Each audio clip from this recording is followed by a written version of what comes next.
అంటే అప్పటి విద్యా విధానంలో ఇప్పుడు కొత్తగా కొనసాగుతున్న విద్యా విధానంలో ఎటువంటి మార్పులు మీరు గమనించారు? అప్పుడు విద్యకి అప్పుడు ఉపాధ్యాయులదే పాత్ర. ఉపాధ్యాయులు ఏం చెప్తే అదే. ఇప్పుడు ప్రభుత్వం ఏది చెప్తే అదే మేము చెప్పాలి.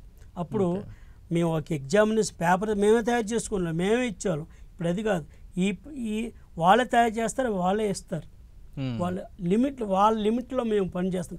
అప్పుడు మా లిమిట్స్లో మేము పనిచేస్తే మేమే చేసేవాళ్ళం. అప్పటికి ఇప్పుడు తేడాది. అంటే ఇంకా ఏ మార్పులు ఉంటే ఇంకా మంచిది అంటారు మీరు? మీ సలహా ఎలా ఉంటుంది? అంటే మా సలహా ఏంటంటే ఉపాధ్యాయుడికి స్వేచ్ఛ, ఉపాధ్యాయుడికి ఒక చెప్పే బోధన పద్ధతులపై ఆయనకి స్వేచ్ఛ ఇస్తే ఆయన ఎలా చెప్తాడో ఆ విధంగా ఉంటే బాగుంటుంది.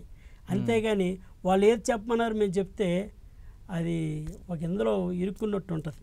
కాబట్టి ఉపాధ్యాయుడికి స్వేచ్ఛ ఇవ్వాలి. ఓన్లీ ఉపాధ్యాయ బోధనా పద్ధతులపై టీచింగ్ వెరైటీ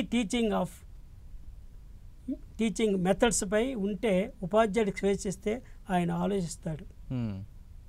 అంటే అప్పటి కాలానికి ఇప్పటి కాలానికి, అప్పటి తరానికి ఇప్పటి తరానికి విద్యార్థుల్లో కావచ్చు, మనుషుల్లో కావచ్చు, విద్య మీద ఎటువంటి ఇంపార్టెన్స్ పెరిగింది, ఎటువంటి ప్రాముఖ్యత పెరిగింది? వారిలో మీరు చూస్తున్న చేంజెస్ ఏ రకంగా కనిపిస్తూ ఉన్నాయి? అంటే అప్పటికి ఇప్పుడు కదంటే ఇప్పుడు మరి నేను చెప్పకూడదేమో కానీ